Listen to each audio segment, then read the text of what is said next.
Chief, I gotta ask you, Yeah. your way of leading, I wouldn't say is different. It is just I guess it is different than a lot of people do. What is your insight on leadership? What is your insight on leading people? Because the way you do it, the way I've seen you do it Is unique. yeah, it's It's just unique. you give everything to everybody. It's like, do you spend any time for yourself? Because you giving to everybody else. I'm not just saying this to pump your head up or anything like that. I just want to know where does it come from? So I would attribute anything that you guys call what I did or my leadership. I would attribute that to um, just the experiences I've been through and the people who got me where I am today. Um, I had people when I was a staff sergeant tell me you need to do this, but they never really gave an explanation. And I can look back and be like, wow, at that moment I was getting so much mentorship, and I didn't understand the depth of it at the time. I was Right. happy for it, but I didn't understand like the lasting impacts it would have on me now. So I would say I part of my leadership style I think came from being a first sergeant, because to this day I still act like a first sergeant. I I think everyone has a story. I think everybody should be treated with respect, Right. and I think everybody should be given an opportunity. So I think I just try to, at the stage that I'm at as a chief, that like I have my only job is to give back, and if I'm not doing that, then I'm failing. So everything that I've been through, every experience that I can share with someone that will make their situation seem normal or Right. that they can get through it, I will do that.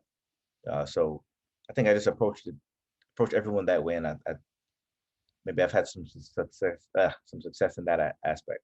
Yeah, I agree with you 1,000%. It got to be about the people. It has to be, because that's the first part of being successful and getting to the mission. But we definitely 100% appreciate, the light you shed on our world, as CNCOs, NCOs. I'm sure the airmen would say the same thing. So we definitely appreciate that. One But thing I we want to we say about that real quick. I want to say that, as I told you guys about going away, I didn't do anything except talk to you guys. I can't say that I came in there with some formula and said I'm going to do this. It was simply just talking to you guys. So, right. but for people that are aspiring to be, a chief or just a leader in general, Hmm. there's no magic in it. It's just being yourself. And Right. so I think I don't want people to think that you have to get this education or that. I just think they just need to be genuine. Yeah. So I did nothing. Okay, next question.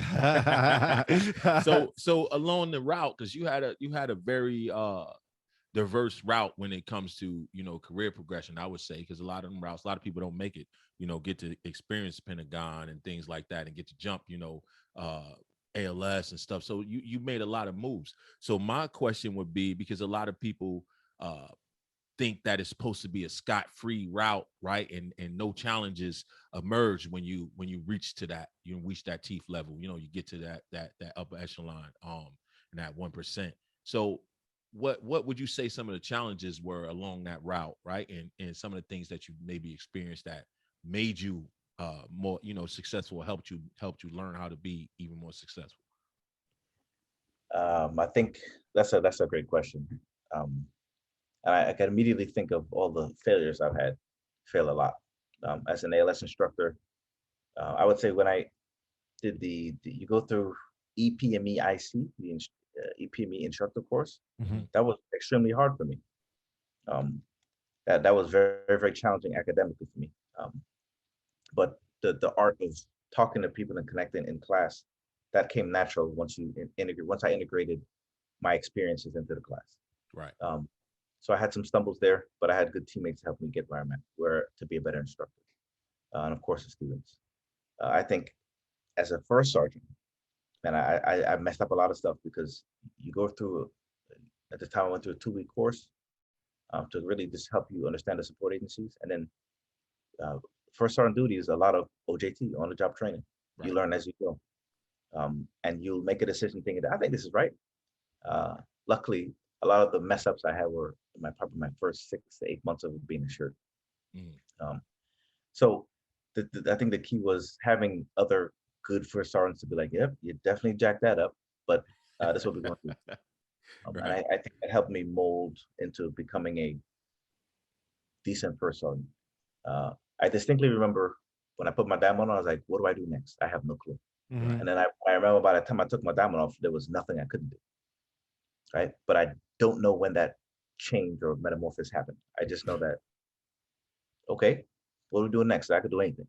Right. So, Chief, can you go on real quick? Tell me what the Pentagon looks like, because I have no idea. I mean, I'm sure I can Google a lot of stuff that says I know what the outside looks like, of course, from probably the 1,000-mile view They up wouldn't top. let you in. They wouldn't let you in anyway. Secret clearance. They wouldn't let you in. Don't hate. You can't even spell secret. But Chief, tell me what it look like. What's it feel like? What's it like going inside there? So I had two opportunities to be in the Pentagon. My first job as a shirt was I was a comm group first sergeant on Andrews, and one of the units, they had an office in the Pentagon. So when I first got to Andrews in 15, the commander that I had for that one unit was like, "Hey, you want to go to the Pentagon?" And I was super like excited, like, the Pentagon. And I was so starstruck when we drove up, because that commander I had cool parking on the inside of the building, next to the building. So I kind of got like the VIP going in, and I was just dumbfounded. So visiting was amazing, right? So let's use that perspective. You go in, you see all the cool stuff, you walk around, you get lost, and then you leave. But when I was actually stationed there as the Pentagon first sergeant, that was different. It became so I didn't have the cool parking next to the building, so I had to park. I had to walk about 15 minutes from my car to the door. You said 15 minutes. You had to catch a bus from your parking spot to the building. Right, and then that's rain, snow, whatever it is, right? Yeah. And then once I got to the building and you scanned in, it was another 7-minute walk to get to my office. Yeah. But my first 2 months in the building, again, I was still starstruck, but I got lost for hours. Because everything looks the same, and there's no cell reception in the building unless you go into the courtyard in the middle, and then you got to remember phone numbers. So, but still exciting, right? But my time in the Pentagon, so I think the excitement kind of wore off for me. I'm not gonna lie to you. As a first sergeant, most of the times people look to first sergeants to fix stuff, like if somebody's uniform is incorrect or their haircut's out of regs. Yeah. Even though it's everybody's job, people tend to just look, "Hey, shirt, you're gonna fix that." Right. And I remember distinctly being in the Pentagon and seeing all the uniform infractions by some of our higher. But I'll tell you, I made a choice, because had I corrected one person, and I was like, "Hey, sir, you can't have Bluetooth headphones in your ears." Now, this is not 2021. This was in 2018 into 19, right? So definitely no Bluetooth, right? I was like, "Hey, sir, you can't. I don't know if you know, you can't have Bluetooth headphones." And he's like, "Thank you, sir."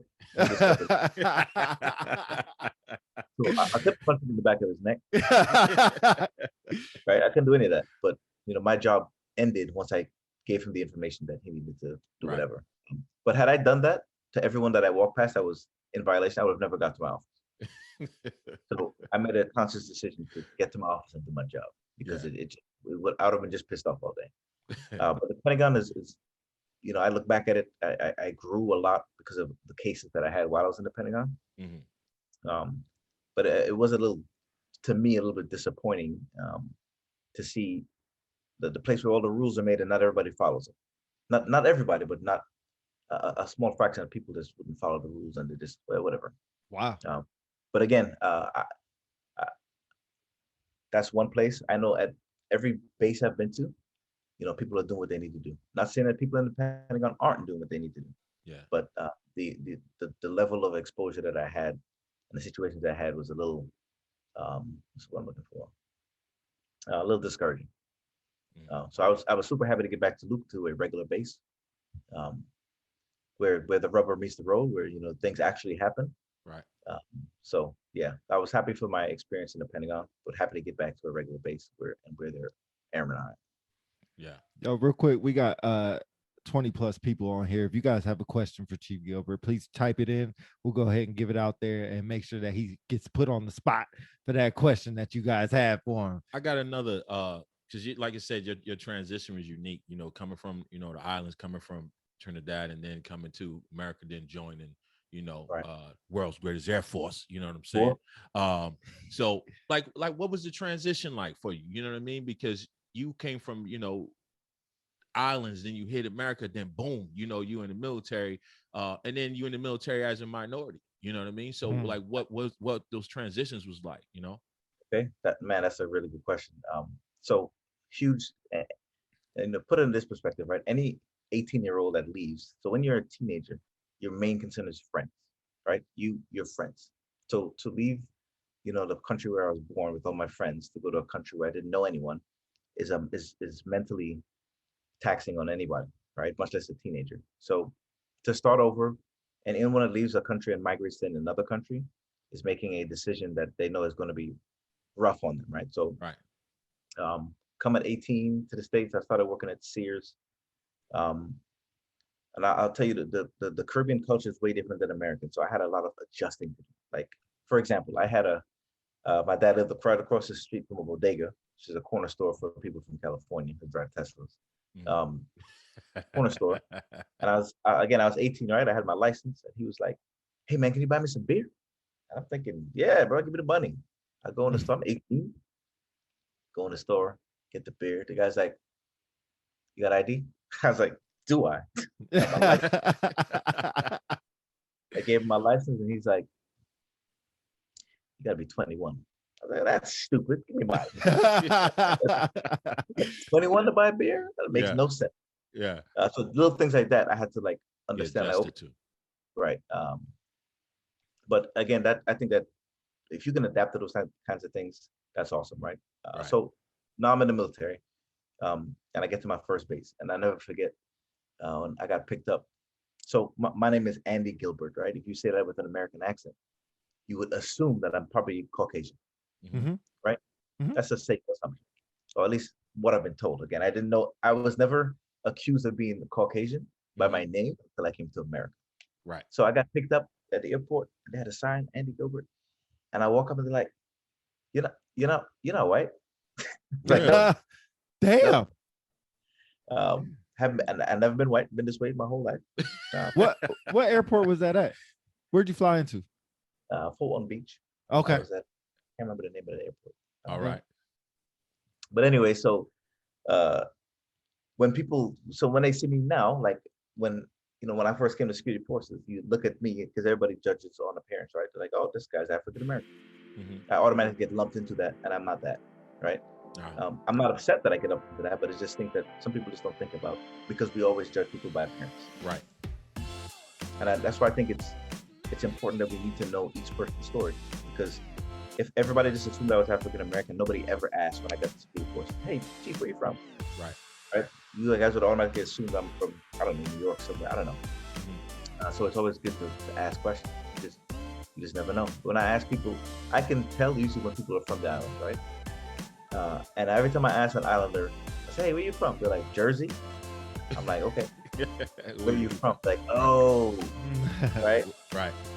Again, I think that's important. But I think I was thankful for all those experiences, good and bad, because it lets you understand where other people are coming from, and hopefully you can educate them on other things than what they know. Right.